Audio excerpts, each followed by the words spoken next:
जिस महादेव को हम लोग बड़े पुराने समय से पूजते चले आए हैं, उस महादेव के बारे में हमको आपको भी पता है, हम आप जानते हैं पहले से कि वो गुरु हैं। महादेव के बारे में हम लोग बहुत कुछ जानते हैं। वहां महामृत्युंजय है, महाकाल है, अर्धनारीश्वर है, अघोरेश्वर है, जगत गुरु है, बहुत कुछ जानते हैं। सुन रखा है, जानते तो नहीं है, सुन रखा है। यह भी हम लोगों ने सुन रखा है कि वो गुरु हैं। गुरु ही नहीं उनको कहा जाता है। हमारी किताबें, हमारे साधु, हमारे शास्त्र, यहां तक कि हम लोगों के बुजुर्ग, हम लोगों के बाप दादा नाना चाचा काका, इन लोगों को भी मालूम है कि शिव गुरु है। जब बिहार में हमने कहना शुरू किया था आज से 20 साल 19 साल पहले कि शिव गुरु हैं, तो लोगों ने हमको बताया कि हमको पहले से मालूम है कि शिव गुरु हैं। बल्कि वो लोग कहते थे कि शिव गुरु तो हल्ले हैं, तो मानने काहे के लिए। यानी यह बात लोगों को पता है पहले से कि शिव गुरु। हम लोगों ने कहा कि शिव तो गुरु है, बिल्कुल सही बात, गुरुओं के गुरु हैं, जगत गुरु हैं, सही बात। लेकिन हम आपको शिष्य नहीं है उनके, गुरु है वो। स्कूल तो है, कोई पढ़ता ही नहीं है तो स्कूल का मास्टर क्या करेगा। डॉक्टर है कोई रोगी उसके पास जाता ही नहीं है तो डॉक्टर क्या करेगा। ठीक उसी तरह से शिव तो गुरु है, जगत गुरु है, आदि गुरु है। आदि गुरु मैंने सबसे पहला गुरु, प्रारंभ का गुरु, शुरू का गुरु। तो गुरु तो है वो, लेकिन कोई उनका शिष्य तो नहीं है। वो तो गुरु जरूर है। स्कूल तो है बड़ा पुराना, कोई पढ़ता ही नहीं है। हम लोगों ने कहा कि जरा पढ़ के देखिए तो ये पढ़ाता है कि खाली किताबें में लिखा हुआ है। ये केवल शास्त्र बोलते हैं, साधु बोलते हैं, बुजुर्ग बोलते हैं। हम लोगों के परिवार के जो बुजुर्ग लोग हैं, बूढ़े पुराने लोग हैं, वो बोलते हैं कि शिव गुरु हैं। पंडित जी बोलते हैं कि शिव गुरु हैं। हम लोगों ने कहा कि जरा चेला बनिए तो उस महादेव का, देखिए तो क्या होता है, कौन सी लगता है चेला बनने में, शिव को गुरु मानने में आपका लगता क्या है। खाली सोचना है कि महादेव मेरे गुरु हैं, भगवान है, ये तो सोचते ही सोचते हैं, पूजा करते ही करते हैं। एक रिश्ता और जोड़ दीजिए, एक रिश्ता और बढ़ा लीजिए, वो गुरु तो है। केवल यह सोचना शुरू किया जाए कि हे महादेव आप मेरे गुरु हैं, सोचना तो थिंक ओवर, केवल सोचा जाए कि शिव मेरे गुरु हैं, हे महादेव आप मेरे गुरु हैं, हम पर दया कर दीजिए। अब गुरु किसी को बनाइएगा तो लाठी नहीं चलाइएगा, दया न मांगिए। सोचा जाए कि शिव मेरे गुरु हैं, धीरे धीरे हमारा आपका मन उस गुरु का, उस शिव का शिष्य होने लगेगा। और जब शिष्य होने लगेगा और गुरु सही है तो परिणाम और नतीजा भी आने लगेगा। गुरु अपना काम करेंगे, गुरु का दायरा तो शिष्य में सीमित हो जाता है। कोई भी गुरु शिष्य से ही जुड़ता है, कोई भी डॉक्टर रोगी से ही जुड़ता है, कोई भी शिक्षक छात्र से ही जुड़ता है, कोई भी वकील क्लाइंट से ही जुड़ता है। हम लोगों ने कहा कि उस शिव को अपना गुरु बनाइए और मात्र हमारा आपका सोचना उस शिव का हमको आपको शिष्य बना देगा। और वो जगत का गुरु है। कहा जाता है जगत गुरु नमस्तुभ्यम, हे जगत के गुरु तुमको प्रणाम है। शिव के बारे में कहा जाता है जगत गुरु नमस्तुभ्यम, किताबें बोलती हैं हे जगत के गुरु तुमको प्रणाम है। जगत गुरु का मानी क्या हुआ? जगत गुरु का मानी हुआ कि इस दुनिया में, इस संसार में, इस जगत में कोई भी आदमी है, कोई भी इंसान है, वो किसी जगह पर रहता हो, किसी जाति का हो, काला हो, गोरा हो, उजला हो, पीला हो, लाल हो, कोई अंतर नहीं आता। इस जगत का उस आदमी को होना चाहिए, आदमी होना चाहिए, उसको ये अधिकार है, उसको ये हक है कि उस शिव को वो अपना गुरु बना सकता है, क्योंकि वह शिव जगत का गुरु है शिव, ईश्वर का नाम। आप जानते हो या नहीं जानते हो, शिव ईश्वर का नाम है। शिव को महेश्वर कहा गया है, ईश्वर को शिव कहा गया है। यही भारतवर्ष का आध्यात्म है। भारतवर्ष की आध्यात्मिक धारा में शिव की परिकल्पना, ईश्वर की परिकल्पना है। ईश्वर उनको कहा गया है। और जब ईश्वर है वो, परमात्मा है वो, खुदा है वो, तब तो गुरु उनको होना ही होना होगा।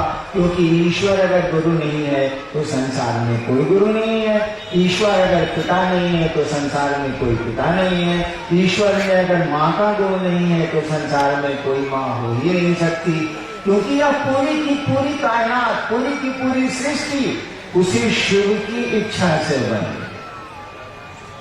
धरती पर भी बहुत सारे सामान हम लोगों की इच्छा से बने। हम लोग इच्छा को मजबूत करते हैं और मकान बना लेते हैं, बहुत कुछ बना लिया हम लोगों ने। ठीक उसी तरह से हम आप भी किसी की इच्छा से बने। जैसे चीजें हमारी आपकी इच्छा से बनती हैं, हमारे आपके संकल्प से बनती हैं, उसी तरह से हम आप भी किसी की इच्छा से, किसी की सोच से बने।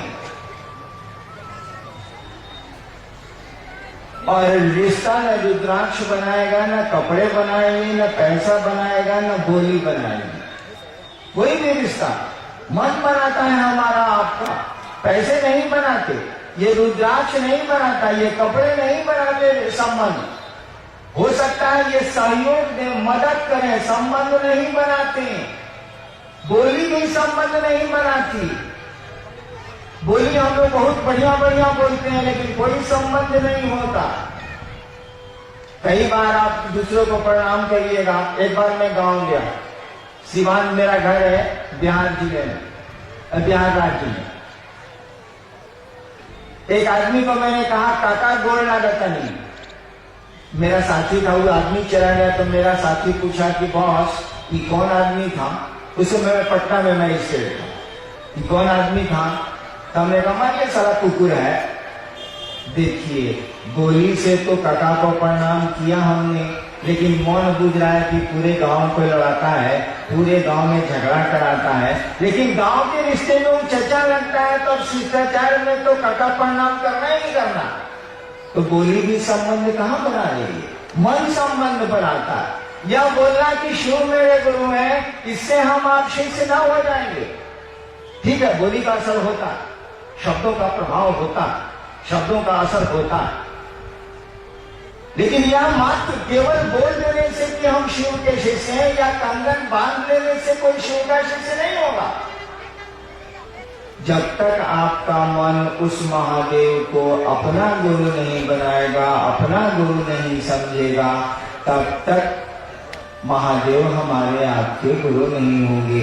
और जब अपना गुरु समझ लेगा, हम लोगों ने कहा ना कि शिव को अपना गुरु बनाए आप, गुरु तो है ही वो, अपना गुरु बनाए आप, अपना शिक्षक बनाए किसी को, अपना चिकित्सक बनाए किसी को, तब लाभ होगा ना। हम लोगों ने कहा कि उस शिव को अपना गुरु बनाइए।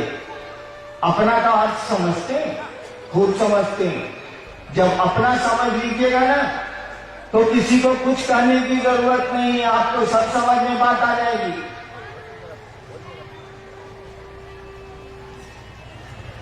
आप अपने चप्पल को पहचानते हैं कि नहीं पहचानते हैं? चप्पल का बोलता है कुछ?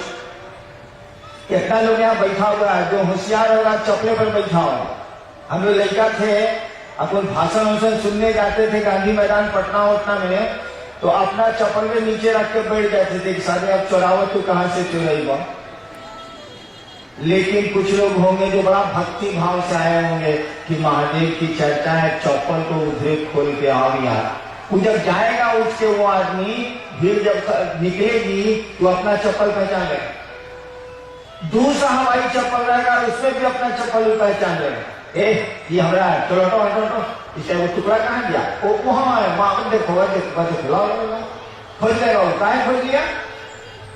इसीलिए कि वो समझता है कि मेरी चप्पल नहीं है। पैसा बोलता है कि पॉकेट में कितना है, लेकिन हमको आपको पता रहता है कि पॉकेट में कितना पैसा है। कुर्ता बोलता है कि आपका कुर्ता है हम, पैंट बोलता है, शर्ट बोलता है कि आपका है हम, लेकिन भाई साहब हम ही हैं। उठा लीजिए, नहीं बोलता है।